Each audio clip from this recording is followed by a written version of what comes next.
Ang susunod na programa ay rated PG. Ito ay nangangailangan ng patnubay at gabay ng magulang para sa mga batang manonood. Warning. The following content may contain elements that are not suitable for some audiences. Viewer discretion is advised. Inside an abandoned Panopticon prison in Cuba. 30 miles off the southern coast of Cuba lies La Isla de la Juventud, the Isle of Youth.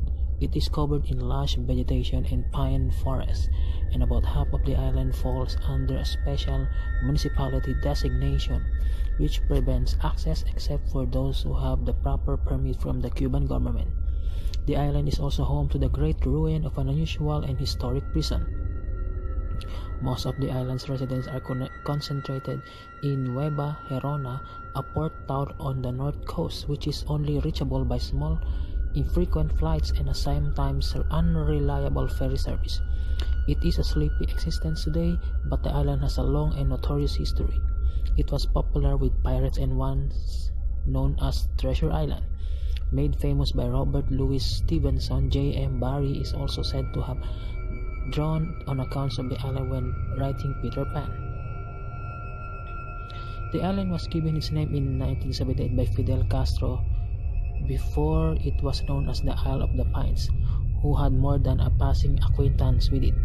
In 1952, he spent 2 years there, along with his brother Raul, imprisoned by the regime of Fulgencio Batista after leaving a failed attack on the Moncada barracks.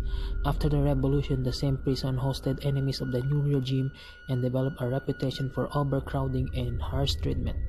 The prison is called Presidio Modelo and was modeled after a state-built correctional center, an Panopticon prison in Crest Hill, Illinois.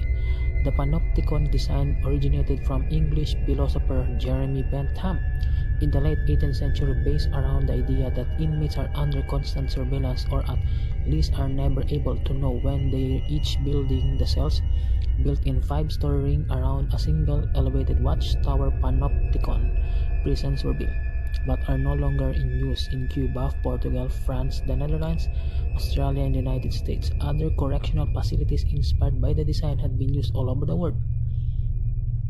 Presidio Modelo has been closed for 50 years following riots and hunger strikes. It is now a national monument and hosts a museum in its old hospital wing. It is not difficult to visit once you reach Nueva Gerona, that is 4 cylindrical prison buildings surround a fifth, which appears to have hosted a mess hall on its top floor. There are conflicting opinions on whether visitors are allowed to enter the Panopticon buildings, but only one is physically closed off. From the entrance to the prison complex, long pathways lead to the derelict colonial buildings with the prison structures beyond. A hot wind seems to dampen surrounding sounds, except for the sharp creaks of the metal roof's panels peeling away from the structure high above. Small plants spring from cracks in the concrete and the edges for a few sun-drenched ledges.